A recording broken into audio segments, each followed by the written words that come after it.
Okay, well, Stephen, if you don't mind, I'm going to introduce you.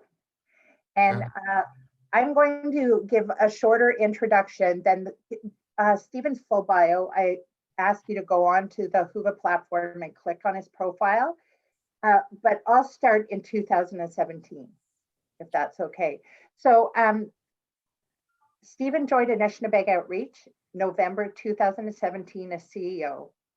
He's developed an operational strategic plan that has seen the organization significantly grow. And we're talking like 1,000%. And that's in its delivery, service offerings, as well as its mandate of serving the local Indigenous community. He has been instrumental in developing relationships and partnerships that will enable the completion of AO Center for Indigenous Healing in the region. Stephen manages all operations for Anishnabeg Outreach, reports to the board of directors, and personally leads all program development. Stephen is responsible for all strategy and growth to ensure we are well positioned for the future. I'm sorry, my glasses are progressives, and take pride in his employee and leadership development accomplishments. Stephen manages a growing number of related and integrated businesses and a rapidly growing team of new staff that are helping to transform a small employment agency into a significant regional Indigenous organization that centralizes wraparound and healing-based services to the diverse urban Indigenous population living in our region. His most recent successes including creating Indigenous Food Bank for COVID relief, which now supports hundreds of families in need, developing a national Indigenous tech mentoring program in partnership with UW and many others, and establishment of a mental health unit for 50,000 Indigenous people living in our region. Stephen represents the organization on many Indigenous and non-Indigenous communities and at many events. Stephen's also a very good friend of Leadership Waterloo region, coming in and helping us with our teachings, and a good friend to many. So, ladies and gentlemen, Stephen Jackson. Thank you, Diane. Whoever, can you hear me okay? Perfect. All right, so this is the cover slide, and what you're going to see is a bunch of pictures in here. So this is more of a picture story than the other story, I suppose. And what I'm going to talk about today is really the transformation of a not-for-profit into what it's become using a corporate skill set.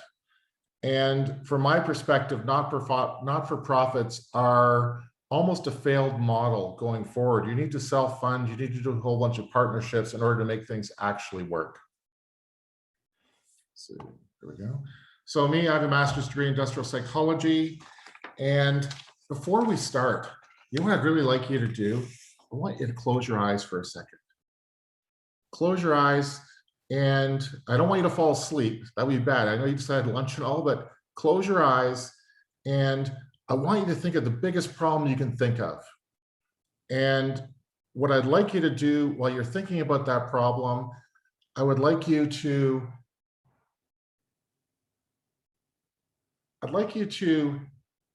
start figuring out what all the issues are and how you could go about changing it to make it better. And I think what we're doing today is we're just dreaming. And if you dream it, you can deliver it. And that is the point of what we're doing. And the problem set that we're looking at is Indigenous. And you can open up your eyes now. You've thought about your problem. You know what's in place. And now I'm going to share what we did when we did that exercise.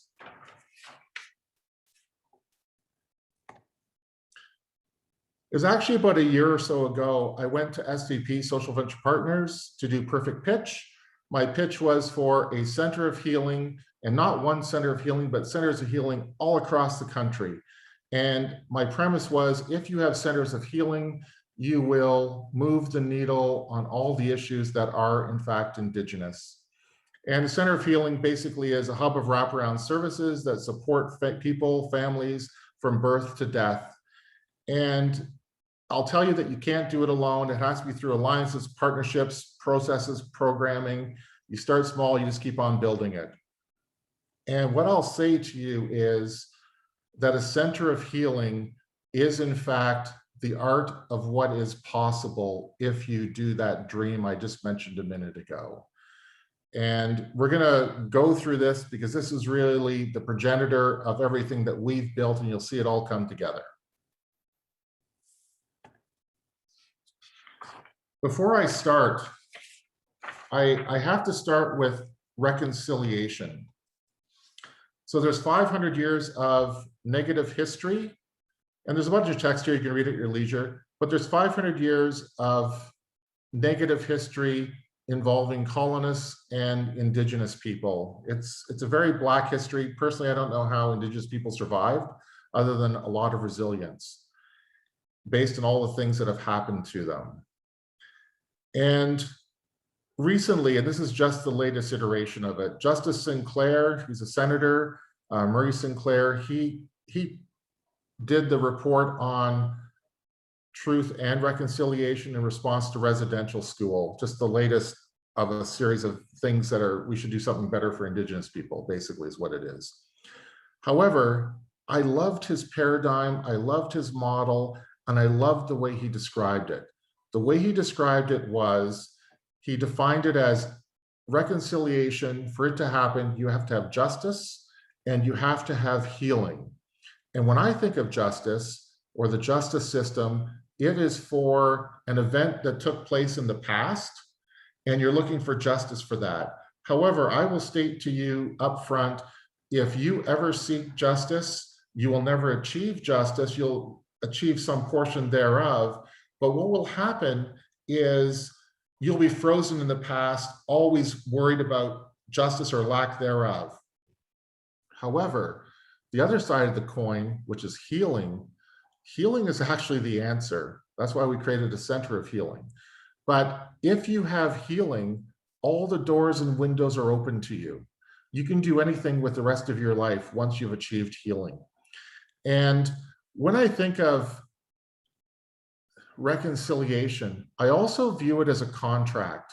I view it as a contract between Indigenous and non-Indigenous people, because when I think about this justice and healing piece, there's actually two parties involved, colonists and non-colonists. And the only way you're ever going to come to solution is by partnering. And I heard Karen and Dave and Barry and a bunch of others this morning talk about partnership, and they had that mantra. I agree. If you partner, you can achieve incredible outcomes. Now, I would also say, and if I had a magic wand, and I wish I did, but I don't think it would matter, I'll do the hard work instead. But if I had a magic wand and I healed all Indigenous people in Canada, I would ask the audience, where would I be? The answer is nowhere. And the reason the answer is nowhere is because all the systems are broken. So if I look at police, if I look at family and children's services, if I look at education, if I look at healthcare, those major systems are broken and create or represent incredible barriers for Indigenous people. Beyond those systems, if I look at every single company in Canada, the vast, vast majority of those have barriers for employment for Indigenous people, or discrimination, racism, whatever word you want to use. Doesn't really matter. But the fact is, you're pushing a lot of water up Everest in order to help Indigenous people. It's probably the toughest problem we'll ever deal with in Canada. And I would also say that Justice Sinclair didn't go quite far enough. And what I mean by that is, if we have just healing in and of itself, we're still so far behind everyone else. What we really have to do is economic independence. And when we achieve economic independence and healing for Indigenous people, they're the same as everyone. They have the same benefits and opportunities everyone else has. And that is the key, economic independence. That is the rest of what I'm going to talk about, the transformation. It is looking at the problem set and saying, here is the solution. How do we go build the solution? Because that's all it is, it's solving problems. So here's stats and issues. So there's about 50,000 Indigenous people living in the region. Our homeless rate is 50% of the homeless population are in fact Indigenous. 30% of prison populations in the country, so across the country, are in fact Indigenous. Children in care, somewhere between 65 and 95% of children in care across the country are Indigenous. Indigenous children have a 500% higher dropout rate in high school and also in public school than non-Indigenous children. There's addictions, food insecurities, there's poverty, there's massive system avoidance. So the police system, health, family and children services, education. Education's a barrier, actually. Getting into higher ed is, I don't want to say it's impossible, but it's very close to it. There's systemic barriers everywhere. There's 500 years of intergenerational trauma caused by all those various policies and practices that took place. And yesterday was Missing and Murdered Indigenous Women, so it's Red Shirt Day yesterday, or Red Dress Day, I should say. And that's also prevalent. And even in our region, it's Indigenous girls are being trafficked. So we hear about trafficking, well, that's where it is. Massive, massive problems. This is what we're going to fix. This is what we're going to talk about fixing with that transformation. So in the beginning, as Diane mentioned, we were an unfunded not-for-profit. And when I started 3 years ago, my first day in the job, we lost all of our funding for good reason. We weren't performing very well. I recognize that. And from a not-for-profit perspective, that is a death knell. You will never move forward from no funding because you won't be able to build or do anything. That's where I started, no funding. Since then, and this is one of the programs we had an employment center. So a PATSWIN programming as well as Employment Ontario funding. We lost both of them within a couple of weeks of each other. I did what any sane person does. I did a SWOT analysis. That's pretty standard leadership stuff. And I built a vision for the future. That vision, we also applied for, not funding, but an opportunity, I suppose, to create an Indigenous-led early on. We built that early on. We were funded for it. We built the early on, and the early on, it was open for 6 months. Just before the pandemic had closed, we went from 0 children to 100 children in a day. We built it slowly up to that 100, and I would love to have known what would have happened had we still been in operation and not virtual. I mean, we do thousands now, but I would like to know what we would have done in person had we had our whole facility and had not been stopped by the pandemic. Now, this is where it gets interesting. So what I've described to you is what I built prior to the pandemic. What I'm going to show you now is what we built post-pandemic, so since last March. The first thing we did when the pandemic struck, we looked at how do we help people? What's the issues? The biggest issue was food. Mental health was a big issue also. We set up a donation-based warehouse, and we collected, there was a little bit of money, but not a whole lot of money. Mostly it was things. So it's food, it's pet food, it's furniture, it's bike, it's clothing, sanitary products, winter clothing, sports equipment, things like that, cleaning supplies, tech, and medicines. And we've now collected and donated out more than $500,000 worth of things. And we deliver them on a weekly basis to hundreds of Indigenous families living in the region. And this has done more for families than anything else we've seen in many places. Like, you can imagine what the pandemic was for the average person. It was 10 times or 100 times worse for Indigenous people. That was life-saving for them. We also partnered, and I should have gone back a second, but that Spirit Bundle program, that was partnership with, I don't know, 20, 30, 40 different companies in order to pull that together. And it's, if you ever try to set up a donation-based warehouse and have everything given to you, I had to put a call out to hundreds and hundreds and hundreds of people to pull all that together in the span of a month. And in the beginning, I can tell you, we were not FedEx.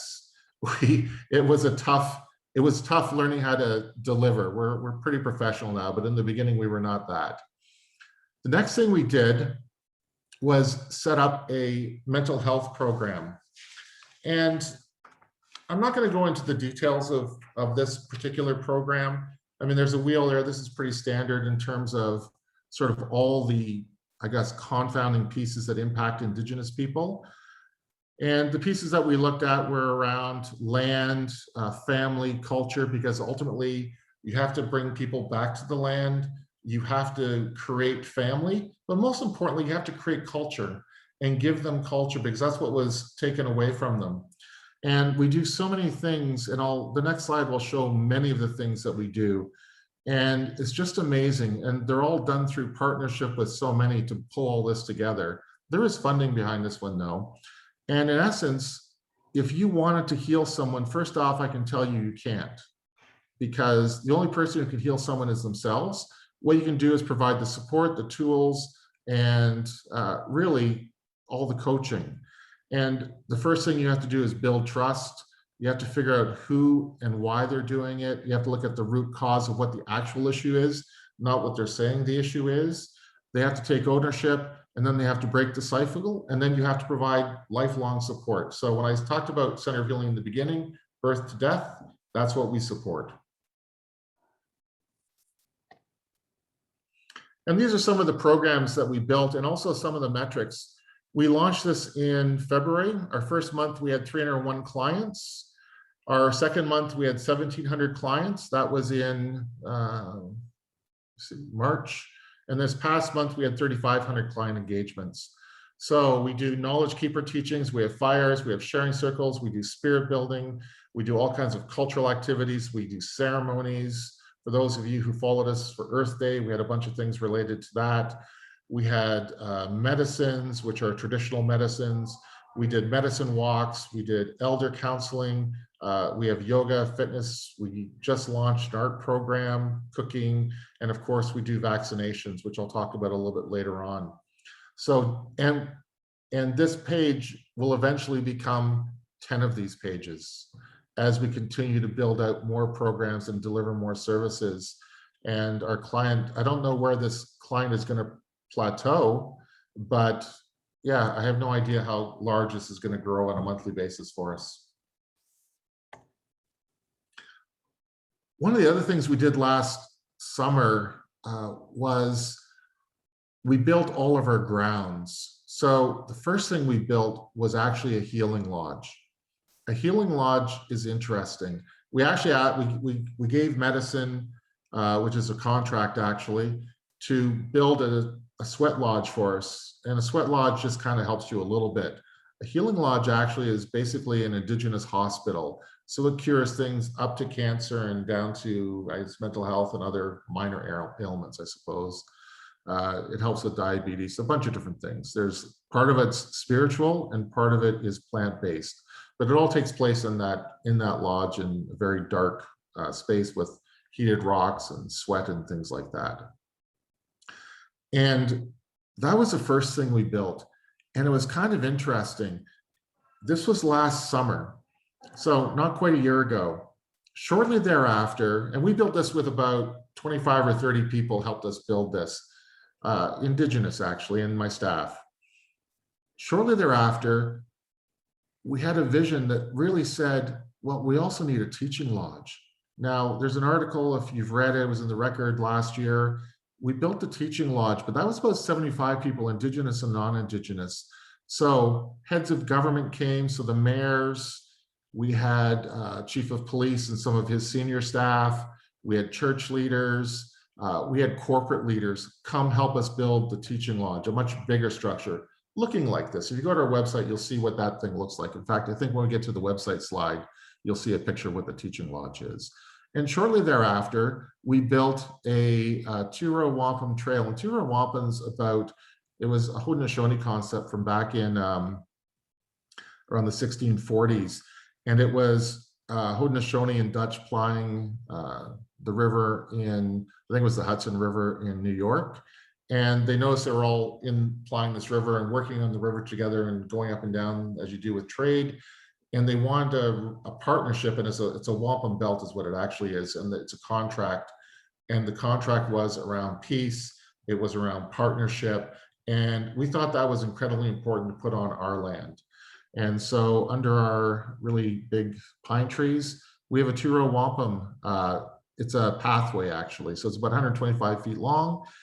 And that was actually built, everyone got to lay a stone. I put the call out to the region, and it was about 400 people helped us build that one. And what I've just described in the last minute or so is 3 structures, Healing Lodge, Teaching Lodge, and wampum, which are pre-colonial. If I ever wanted to rebuild partnership or have different outcomes, I have to start from the beginning, not the end. The end is where we were yesterday, but the beginning is pre-colonial, and start those partnerships afresh so that they are strategic partnerships where we're both achieving things.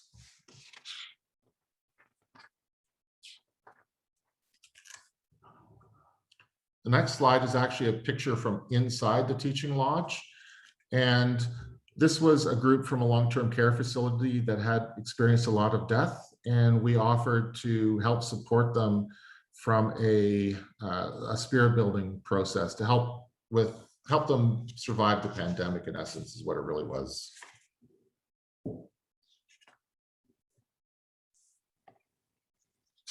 There's the teaching lodge. We also partnered back in, I think it was February or thereabouts, we had a lot of offers for partnership on this one though, helping us build our website. Our website was woefully out of date.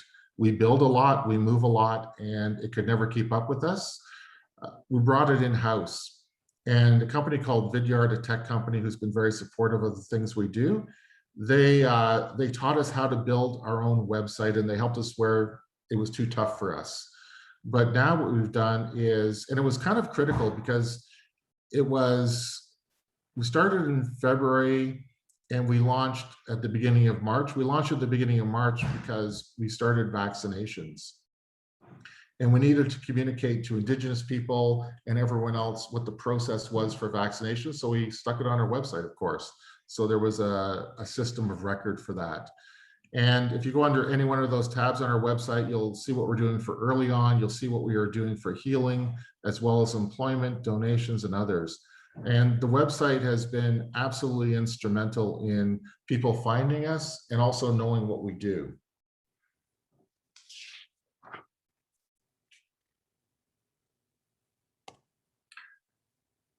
Early on, I showed you a picture of our employment agency as well as our, early on, we transformed them. This is now a vaccination clinic, and it's a vaccination clinic for Indigenous people coming through the process in order to provide a safe space. And that's absolutely critical because we noticed online all the harm and the discrimination that takes place in public centers. So we wanted to make sure Indigenous people, and we were so thrilled about this. There was a partnership with Ontario Health West, with the region, Public Health, and others, and a number of Indigenous organizations. And recently, I think it was last weekend, we did an Eagle Feather ceremony, which honored that partnership. And it wasn't the partnership, it was the outcomes we achieved. It was 2 teams coming together as one team. So my team, as well as Public Health. And as our knowledge keeper said, you know, people came into the clinics with like really heavy feet. And if we ever did one of those Red Bull commercials, they almost floated away afterwards because they were so light and so buoyed by the process. And we have many messages of people having trepidation, but because of the process they went through and the greeting and all the rest, it worked out really well for them. And for us, we've had thousands of people go through the center now, and it's also profiling all the other businesses that we do. Yeah, I get this comment fairly often. One of the what people say about us, we're the region's best kept secret until they hear about us and hear about all the things we do. And they wonder why everyone doesn't know everything we do. But we're one of the region's best kept secrets. Not that we're trying to be, but it's, I think, the way it works out. Back in the fall, we also created a partnership. We started the partnership with Communitech. And for those of you who don't know who Communitech is, it's in the region, of course, but they're partnered with 1,400 tech companies in and around us. And it's from startups to scale-ups to, I guess, global expansion is kind of the way they promote themselves. And it's things like small little two-person things all the way up to Google and everything in between. And it started as an idea with the chair to create a mentoring program for Indigenous youth so they would have an opportunity to enter the tech industry. And when you think about that for a second, that wouldn't be enough, because if you just gave someone some mentoring, like 10 hours of mentoring, where would they be? You need to give them education too. And so you need to give them opportunity to learn the education. So what started as a partnership with Communitech quickly expanded and became a partnership with so many. And the idea is we're going to just teach Python and JavaScript and HTML. Python is how you do AI, so artificial intelligence. You've seen all those robots jumping around on commercials, that's AI. JavaScript and HTML, if you combine those, well, HTML is websites, but if you combine those two things together, you end up with mobile phone applications. So all of your mobile phone apps are JavaScript and HTML. So it's an incredibly marketable skill set for Indigenous people to have. And all the work went remote. So it's kind of like almost a perfect storm of things. So the question is, or the question we pondered, I suppose, at the beginning of this, and when I talked about dreaming, it's identify the problem and then how do you overcome those issues? That's all it is problems and solutions. So the problem was, well, mentoring won't be enough. So what else do we have to do? So we created more partnerships. We said, well, you need education too. So we went, and if you think about what a university degree is, a university degree gives you the skill, the confidence, the ability to have a career, your entire career. And it will take you through 50 years. It doesn't matter what technological changes take place, what social changes take place, you will be able to adapt and thrive in any of those environments. That's what a university degree gives you, or a college. It gives you a career. But the question is, if I don't want an entire career, but rather I just want a job, my first job in the industry, how many courses is that? Is it one course? Is it 3 courses? Is it 5 courses? What's the bare minimum? And that was where we started. What is the bare minimum in Python and JavaScript we can give someone to have them get jobs, get employment in the field?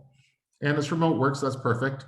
So what we did was we partnered with the University of Waterloo first, and they offered tutors. So profs and PhD students who would tutor the people going through this process. They also partnered us with their math education department, which is amongst the largest in the world too. I think it is the largest in the world. And they created online open source courses in Python, JavaScript, and HTML, and other courses that we need. So now what we have at this point in time is university courses, university profs, and mentors from tech companies. Is that enough? No, not quite. Because if we're going to go work, and this program, I should probably talk about what its goals are. It's designed to bring in, it's going to be scaled up. Our first year, we're looking at about 1,000 mentees. And in subsequent years, we're looking at 10,000 mentees per year, okay? Going through this as an alternative to university, because university is a barrier anyway. Indigenous people just don't get in, they don't go through. This is supporting them. The navigators, though, are key to this. The navigators help them enroll them and do all the admin side, but they also act as cheerleaders and support services both on reserve and off reserve. So now what I'm talking about is a national program. Because it's web-based, it can go anywhere there's internet.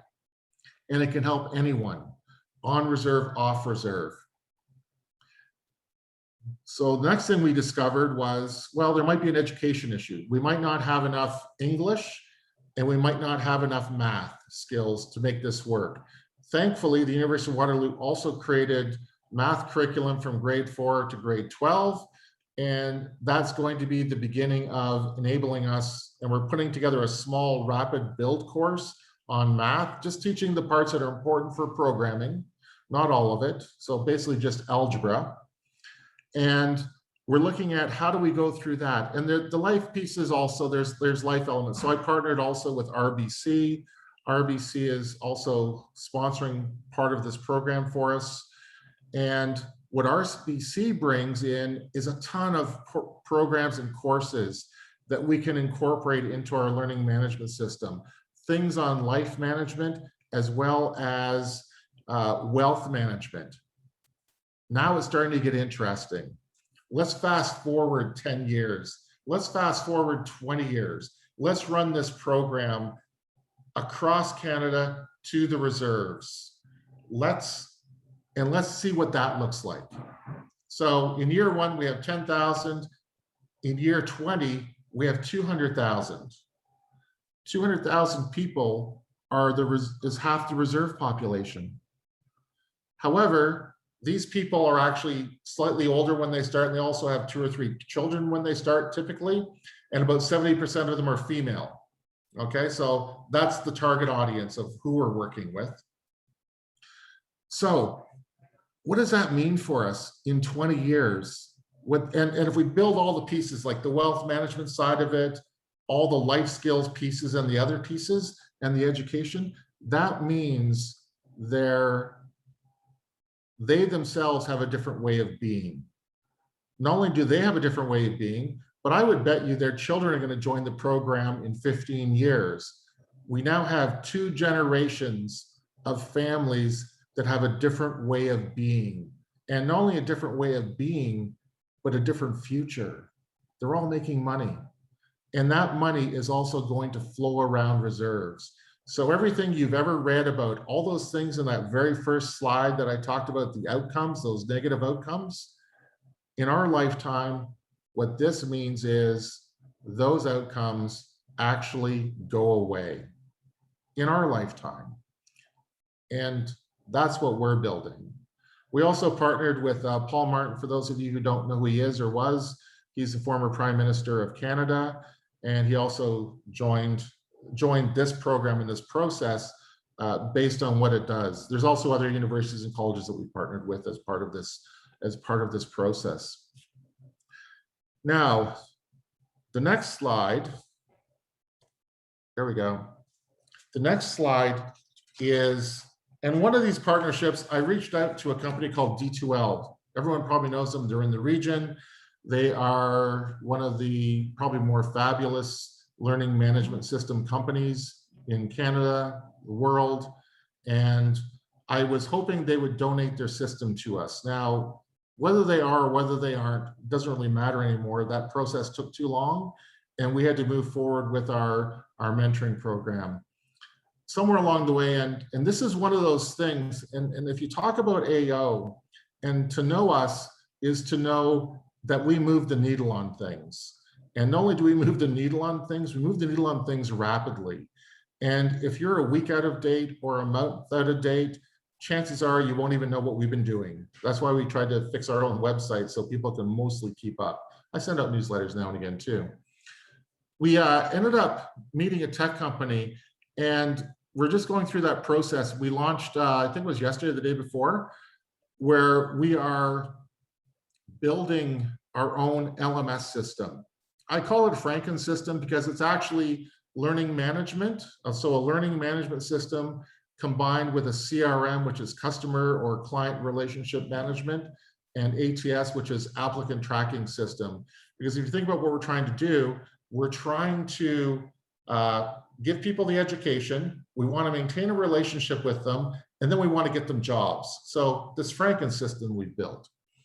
The other thing that I forgot to mention in the mentoring program, and it's absolutely key, it's absolutely key for us. We are doing, well, sorry, I just had someone come in and I lost that thought. I'll get back to it in a couple of minutes. So what we're doing is we're doing education, mentoring, employment, and life skills.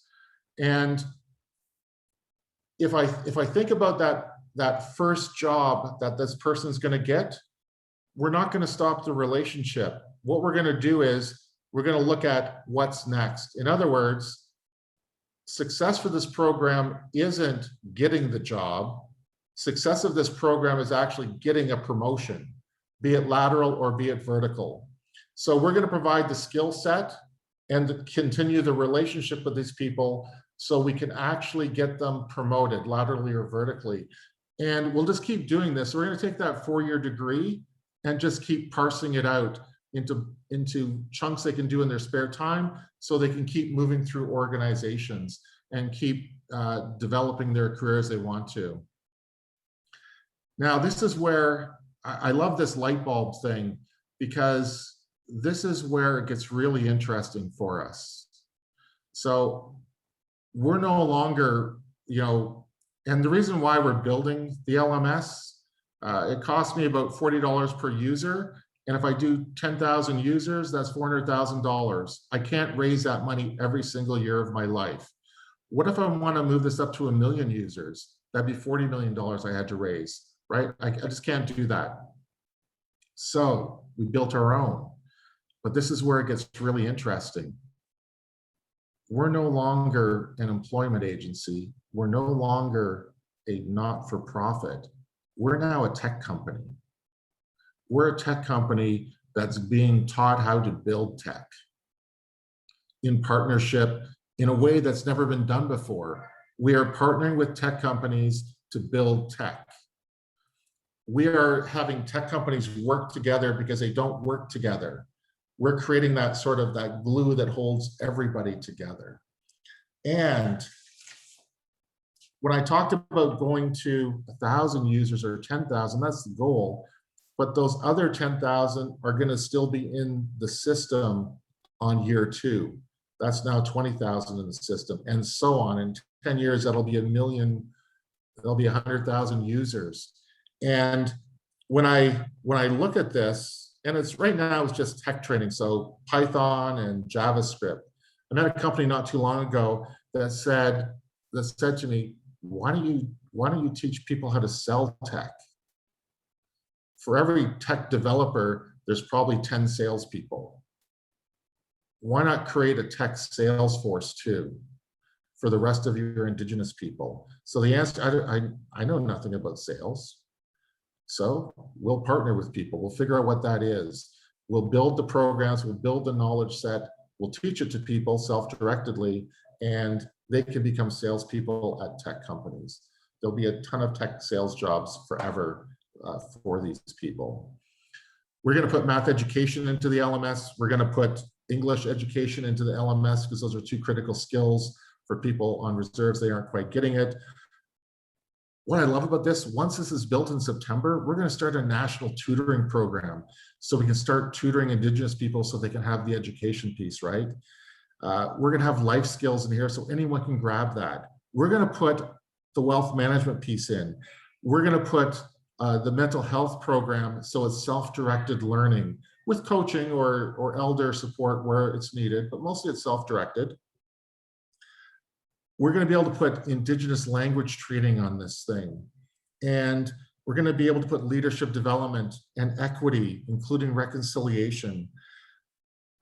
what I'm describing to you isn't an LMS. What I'm describing to you is a platform that is going to connect people together and connect Indigenous and non-Indigenous who can work and play together. And if we do that, that ends racism, that ends discrimination.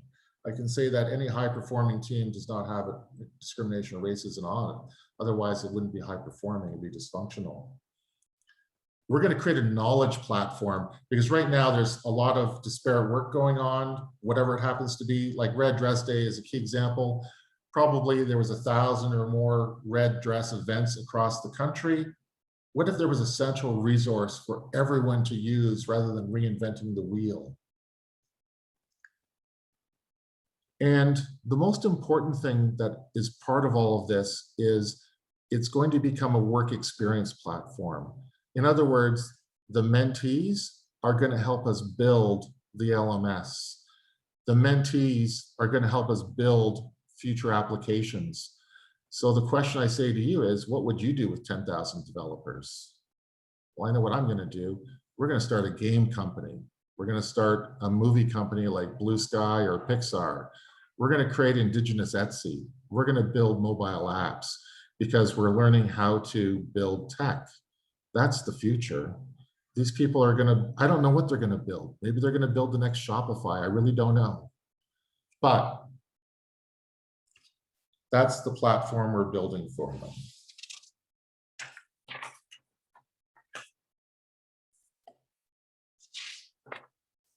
About 2 weeks ago, we received funding, not that much funding, but some funding from the federal government to create a multi-sports education program. And I have to say, I love the LMS because the LMS is going to become the future of everything. It's national in scope. We started, basically, we're going to teach a lot of different sports because if you make your sports team, all of the mental health issues, all of the social issues, and all of the other problems go away. And if you're the star on your sports team, it's even more so. You got friends for life if you play sports, and you're not part of gangs, you're not part of addictions or everything else that negatively happens, right? And so the first thing we did was we built it. It's on our website now, so you can see it. And we reached out to a company called Maple Leaf Sports Entertainment. You probably know them, Raptors, Leafs, that company. And interestingly enough, I think we're going to have a partnership. We started our first conversation. We have the next conversation coming because they want to, they've been unsuccessful reaching out to Indigenous people and connecting with Indigenous people. And it turns out everything they want to do, including building an LMS and putting all these videos, coaching videos online, which we're already starting to do, it'll take them about a year to catch up, but they're going to pass us with it. They've got a lot of money and a lot of professionalism. We have a relatively small team, but the model that we're building will enable them to move outside of Toronto, anywhere across Canada, based on that model that we're going to propose with them. We're going to start it in a center of healing here first and then move from there, right? But that's, again, the art of the possibility. Quite excited about that program. And this is interesting too. So it's new projects at AO. And about a week or so ago, we'll say a week and a half ago, I guess a construction company reached out to me. There's an RFP in a neighboring city, and they wanted to provide or build Indigenous supportive housing. And I said, yeah, I'll partner on this. So now I'm working with architects, I'm working with the company, and we're doing financing and all kinds of other things. And the goal is 50 units, passive, net zero, modular, which is going to be kind of a high-rise type structure. However, the key to that structure is a center of healing. Now, I wish it was here, and I wish I had a bit more land where I am, but that's not the case.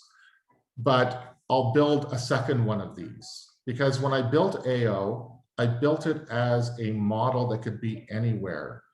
And if I put supportive housing around it, and I build everything I've just described to you right now in the past 12 months as part of that center of healing, what we're going to end up with is pretty much a crown jewel.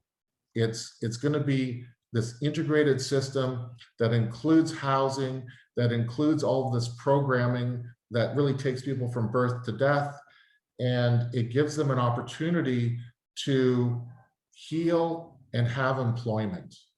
So totally excited about this. It's a $20 million project. It's going to move us from where we are today into the $30 million range. And this will, if we are successful, it'll probably be in the next 6 months or so, because we're moving relatively rapidly on this. And this is just an outtake of what I described at SVP back, it was like a year ago, November, if anyone heard me. I said that if we had these centers of healing across the country, we could change the world. And I gave people an opportunity to change the world with me now. I didn't get too many takers that time. It was kind of a big concept. But we have our first center of healing now, and we're about to have our second center of healing. Yesterday, actually on Friday night after my first meeting with the construction company, I reached out to a bunch of churches, and they reached out to a bunch of people. And by Friday night, I had meetings set up for Monday and on Wednesday, which was yesterday, I went and visited 3 churches in another city. And all of them are really keen on the idea of having a center of healing in their church. If any of you know what churches are like, when the population ages out and they diminish and their congregation diminishes in size, they tend to amalgamate, and the amalgamation creates a vacant property. They look to do something positive with it. And all 3 of them asked us, well, that actually indicated that they'd like to look at what a center of healing would look like on their property, how we could build it, how we could partner. And I mean, obviously I can't, because I can only have one center of healing in that city, but yeah, it's interesting. And when I talk about things happening rapidly, so this is stuff you haven't heard yet, Diane. This is, Indigenous housing and the center of healing is kind of massive for us. Not even the applicant tracking system we launched a couple days back and the other stuff, right? I don't think that was even in the application when we tried to become one of the innovators of the region. And so if I look at even just the last 2 days, 3 churches, I was reached out on Tuesday. So a couple of newcomer organizations to Canada, it was kind of weird, but they both want us to do videos for them. So orientation videos on Indigenous, and they're going to produce these videos and have them available for what it's like and what's possible. Again, the art of the possible, right? Yesterday, a foundation reached out to me, and they said, we want to do it differently. And I think it was 2 days ago, I received an email from a bishop. So bishop is basically the eastern half of Canada, is what it really is, churches, all churches, and a partnership there. And to be honest, I don't even know what that partnership is. I just said yes, and I'll take the call and have the conversation. My staff generally know that we partner a lot, and generally speaking, and I agree with the mayors and the chair this morning, partnership is the solution for not-for-profits if you want to move the needle on things and fix problems or fix issues.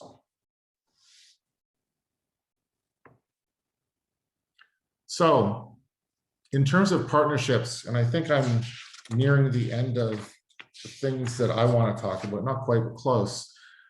I talked about the systems, police, family and children's services, school boards, universities, Ontario Health West, so healthcare. Those main systems, we have to rebuild and rework. So I have really strong partnerships with all of them.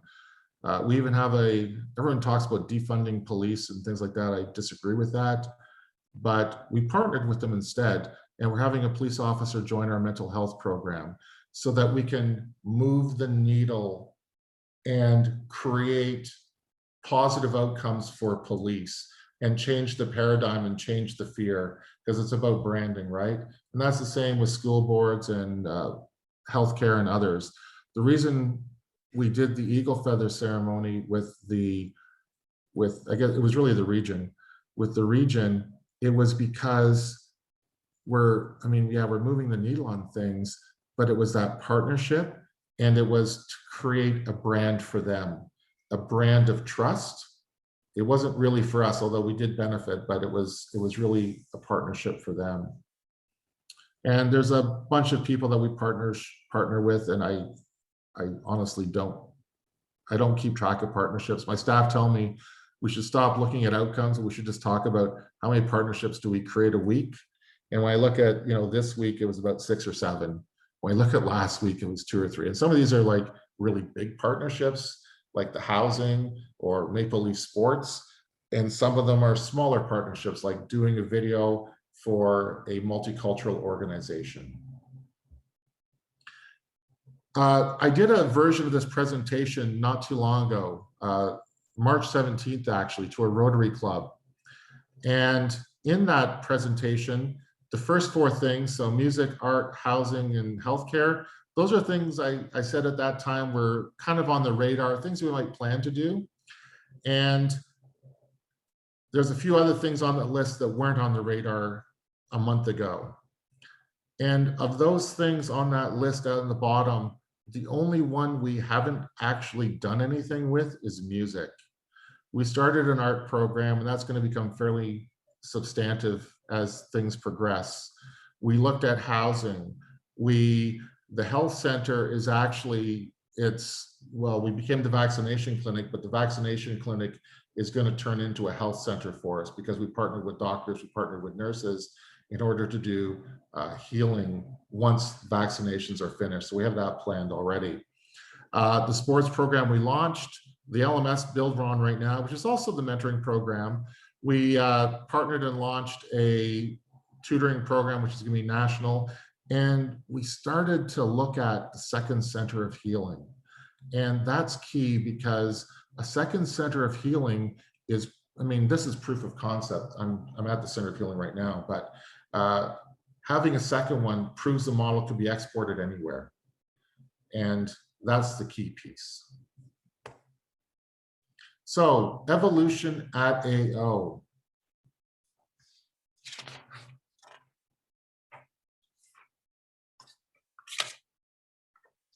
Well, as Diane mentioned at the beginning, we've grown more than 1,000%. I don't know what the exact number is. It's actually more than 1,000%. We've gone from loss of all funding to more than 6 million in assets and program funding in 3 years. We've gone from, I have to say, it was dark days when there was only 2 of us. It was extremely difficult to manage an operation and also have meetings at the same time when you are the only person in your building or office or whatever we're on to have. We're up to 25 people now. And I have to say, it's a dream team that we've managed to create and build. No one can do this stuff alone. It's dream partnerships too, without a doubt. I think 10 or 12 of my staff have master's degrees or are about to get their master's degree in the fall, or they're moving on to some higher degree of education. And I can say that we've moved the needle on healing so much, so far, so fast. And I would also say that based on what we've built and what we're about to build, we're going to fix that first sheet of paper with all those ailments in our lifetime. And I think that's what's key. And I think this is actually closer to hundreds of partnerships. I don't think it's dozens, but I thought dozens was a better number to put down. And I don't even know how many new programs we've grown, but I sort of listed them out. You saw there were 2 programs in advance of the pandemic. Most of this we did in the past 12 months under the shadow of the pandemic. We've now supported thousands and thousands of Indigenous people. It just keeps growing, and I don't know how many that's going to be. We've gone from local programming to national programming. And to be totally honest with you, I can't wait for tomorrow. I have no idea. I actually wake up and this is something Diana and I were talking about at the very beginning about, you know, we're happy if we're on the right side of the ground when we wake up in the morning. But I can't wait for tomorrow because I have no idea who's going to email me or who's going to call me and who's going to want to build something, because that happens a lot. And in 6 months' time, we could easily become a $30 million company. And in 12 months, once our LMS is built, I have no idea what we're going to become or how big we're going to be or what we're even going to be doing. But I do know absolutely every single thing that we do will result in healing for Indigenous people across the country. And every single thing we do will result in economic independence. That's what we're building, and that's what we're delivering. Anyway, I got one more slide. There you go. And this is just a story of hope. And it's a story of hope based on, I mean, I'm pretty sure I've got about 1,000 pages of stories of hope, because people send them to me, they send them to my staff, they call us, it's on social media, it's everywhere. It's about 1,000 pages now. A lot of them credit like saving life. I mean, that's kind of dramatic, and maybe it's true, who knows? But this one kind of synopsized a lot of what we had done at that moment in time a month ago. And I can't wait to see what it's going to be in 3 months' time, actually. Anyway, can someone tell me when this thing ends? Am I on? I guess I'm open for questions now. You are. You have, we have another roughly 15 minutes for some questions. Okay.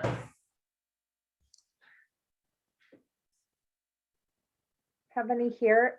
Stephen, can I just say, wow, I'm exhausted. As you're talking about growth, I'm just hearing healing. I'm hearing individual stories in my mind of individuals that you're helping, lives you're changing, moving forward. That entrepreneurial spirit you have is a real gift. And I just, bravo, like to see what you've done in the last few years is absolutely incredible. And I've been to your center, and your stories bring life to it. I haven't been to the center before COVID. I've been there during COVID, but I can't wait to be able to come and visit. There's so many teachings, so many learnings. Do you have any advice for us? Well, I go back to the beginning. I will say to this team right here, and it doesn't matter what team is on the screen with me. I'll say to this team right here, you can change the world. I said that to SVP. The people in that room can change, anyone can change the world. And in fact, on the call I'm on when we're building our applicant tracking system with a bunch of tech companies, in their team meeting before we actually met with them to do the kickoff, they weren't sure if they were going to change the world for Canada, if they were going to change the world for the world, because what we're building has nothing to do with me or us. It could be used for anyone. It doesn't have to be our group. I'm just building it for us as the model for everyone else, right? And so I go back to the answer to your question, gets back to when you closed your eyes, what problem did you see? What problem do you want to solve? It's just problem solving and looking big enough. And sorry, it's problem solving and partnering. And yeah, I think that's it. So what can we do to help? Where, this is something, it must be absolutely exhausting work. I've heard Tammy, I see Tammy, your board chair, is on the line as well. And we're always asking from our Indigenous friends, can you come speak? Can you help me understand? Can you teach me? It must be exhausting. What can we do to be part of this healing, to be better communicators, part of the solution? What can we do? Well, I guess partner, and it's whatever you want to do. as my staff tell me, I say yes to almost every partnership. And yeah, and I don't know what you want to do, Mhm. because at the end of the day, it's not about me or us or what we're trying to achieve. It's actually what we achieve together. And I would say that 90% of what I talked about today had nothing to do with us. It was all the partnerships that built everything with us. Mhm. You can't do it yourself. I can guarantee you that. So if you want to help Indigenous people, you won't be able to. And the reason I say that is there's no trust. They're afraid of the systems, right? What you can do though, is you can partner with an organization like ours or others, and you can work together. And it doesn't matter what it is. Like I've had churches raise, or not raise, I guess, they put the call out for bicycles for our bicycle lending library. Uh, During the beginning, we had people donating, the beginning of the pandemic, that is. We had the Catholic School Board raid all of their janitor supply cupboards when there was no toilet paper, so that we could give toilet paper out to people. So many ways. Just partner, ask questions. Yeah, and I mean, come with ideas. Say, hey, we'd like to do this. Great, we do all kinds of things, and I would say that it's if it moves the needle on healing, we're always going to say yes, because it's something else that can move the needle on healing. Well, you're doing something right. If people are reaching out to you and asking to partner, that is a tremendous gift. And to see what you've done for this region, but to be able to make that scalable for the rest of our country, it's, I think 20 years ago, this conversation would have been so different, even 5 years ago, maybe. It's just incredible. Bravo to Well, you and your team. even 3 years ago or 2 years ago or 1 year ago, I would say what you just stated was in fact correct. And I can tell you it's carrying water up Everest. That's what it is. And Mhm. sometimes people help us, sometimes they don't. And it's a lot of, I agree that it's a lot of work. And I would also say it's interesting in that whatever we've achieved, and I've worked in other spaces before, don't get me wrong, I have worked in corporate Canada elsewhere. And it is, I don't know whether it's 10 times, whether it's 1,000 times, but I will tell you, being Indigenous sucks. Mm. It is so hard to do things. So our achievements, Thank you for sharing that. And this is where we all have to learn. We have to do better. We have to. And when you said to me, or not to me, everyone else's square was off. When you said in our lifetime, we're going to see some healing, that gives me so much hope, gives me joy. And I hope that we can all be a part of that. I raise really good human beings and make a different world that we live in. Stephen, thank you. Any other questions? Jill?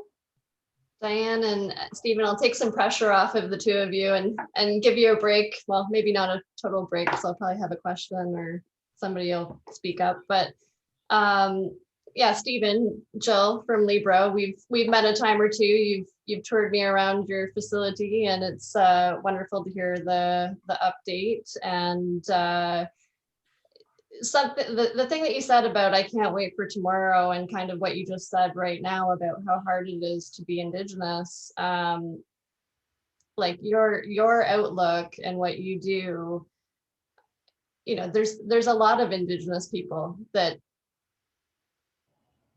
won't see tomorrow, don't see tomorrow, and you like your ability to get things done just amazes me. And to tie this to session that we had this morning, we were kind of talking about, that it takes time, talent, and treasure, and it takes a lot of partners to get problems like this solved. And I was raising kind of the challenge that, as a for-profit corporation, oftentimes people come to for-profit corporations for the money, the treasure. And, sometimes it's the time and talent that people can come to the party with, so to speak. At the end of the day, we need it all. So I guess from your perspective, what do you feel like you need the most of, the time, talent, or the treasure? And while you're thinking about that, I'll just say that I love the fact that, like, you don't let anyone get in your way and bottleneck you. You find a way to get the job done. So well done. Thank you. And I guess the answer to your question is everything. Like no, everything is valuable. Everything is the building block, right? And I agree that I wouldn't have been able to build a sports program without seed funding. When I started the Spirit Bundles, it was seed funding. So the funding starts, it allows me to hire the staff member or borrow one. And if I look at my applicant tracking system, I don't know how many tech people are part of that project. There are people that are donating their time. Same when I did the website, right? So sometimes it's time and expertise, and other times it's things like bicycles, it sounds weird, but true, and furniture and other things that are donated to us, or clothing or whatever. And sometimes it's people. So it's actually all three. Yeah, for sure. And I think to, like, Diane's comment there about, like, what can we do, is I think the thing that I'm coming around to realizing is that it's up to all of us to have our ears to the ground, to be able to listen and hear and put our hand up when we hear and know that there might be something that we can do. Because sometimes it's hard to know, who to ask to be a partner. And That's actually, it's nice when people come to Libro and say, we think we should partner with you, rather than, and then vice versa, we go to them and say, we think we should partner together. So it's up to all of us, I think. I think the greatest thing that we did was, and I can say to all of you or anyone else, it doesn't matter what the group is, I believe there is a genuine interest in fixing what we're trying to fix. I think there is when I say genuine interest, I mean across Canada. Every single person, I'm not saying every single person, but I'll just say the vast, so 90%, 80%, whatever the number it happens to be. There is a massive interest in trying to do things. But I would also say, and I don't want to say it's apathy, and I don't want to say it's lack of ability, but most people don't know how. That's the issue. They go, where, what can I do? How can I do it? What would be beneficial? They're afraid to do it wrong. They're afraid to reach out incorrectly or whatever. And I think the most important thing that we built was a vehicle, which is the center of healing, but a vehicle that enables anyone to participate. You might be a mentor, you might be a tutor, you might have a program that's a life skill program that we can incorporate into our learning management system. You might be a game developer. You might want to partner with us on developing games or app development, or you might need an app and we'll simply fill that need for you. Again, I don't know what the future is, but I think the greatest thing we built was the vehicle. The vehicle lets everyone participate. Thank you. Stephen, this is a small question, but what kinds of art are people doing in the art program? Well, it started with paint night. It's moving into beading, and I have no idea where it's going, but it started. That's what matters. And is it running now during COVID, or is it on pause? Yes, it's online. Oh, It it's has to be, online. everything has to be online temporarily. Yeah. But once this is passed, it would be at the center? Yes. Thank you. I think Mike has a comment or question. Thanks, Diane and Stephen. Just so wonderful to hear from you this afternoon. Your reframing from justice to healing is so powerful. I'm just curious. I know we have Tammy on the line as well, and so I was curious if it was appropriate, or if there's any reflections that she might want to share, if that was an option.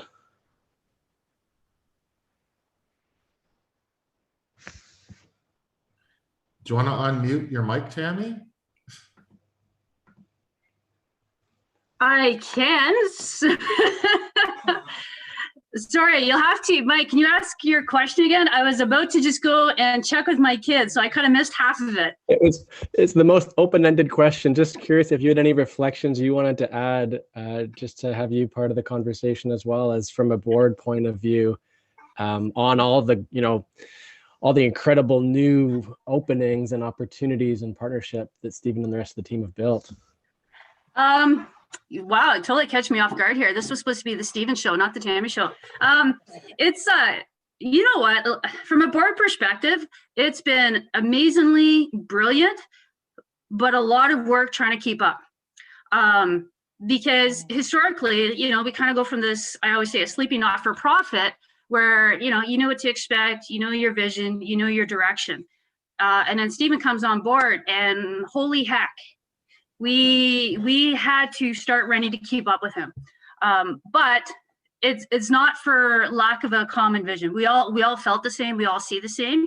And to have Stephen run with this and to actually mobilize all of these great ideas is just mind-blowing, right? Like the transformation, the numbers speak for themselves. The connections that he's built out and the innovative way of I guess kind of changing this traditional not-for-profit mentality to this other revised, built on partnerships, built on collaboration, built on a really sustainable vision is awesome. I couldn't have asked to be affiliated, part of, involved in an organization like this. So it's very cool. Excellent. Thank you for that. I'll add something to that also. And the part that I'm going to add is I don't think of the board as a board. I mean, they are a board without a doubt. I report to them again without a doubt. They're a partner. They're my partner. They're one of my partners, one of my key partners. My staff are fabulous. They're one of my key partners. And so it's one system from top to bottom. I don't differentiate and think of them as, they're just one of my partners. They help us. They move mountains. Incredible. You don't have to look too far to see success. We just have a minute. I'm not sure if it's gonna just sort of yeet us out of here. Mike, quick comment? Well, sure. I just want to say thanks to Tammy for being willing to jump in on the spot, and to Stephen, and also as settlers on the line in this call. We've had reports and clarity coming from Justice Sinclair and the calls to justice from the Missing and Murdered Indigenous Women and Girls report. So I think there's no shortage of clarity that we have in terms of the work we need to be doing to seek out healing. And so I just think that's important for us as settlers to be considering as part of this conversation as well. Thank you for that, Mike. Please go and visit on the exhibitor, the speakers page, Stephen's bio, as well as the Anishnabeg outreach information. We are going to break and coming back with the first ever Fresh Innovators Awards, which I'm so excited about. So go mix and mingle, refill your coffee, and we will see everybody at 2:45. Thank you so much. Thank you, Stephen. Welcome. I Thanks, always Stephen. learn from you and I appreciate you. I appreciate your sharing. Thank you.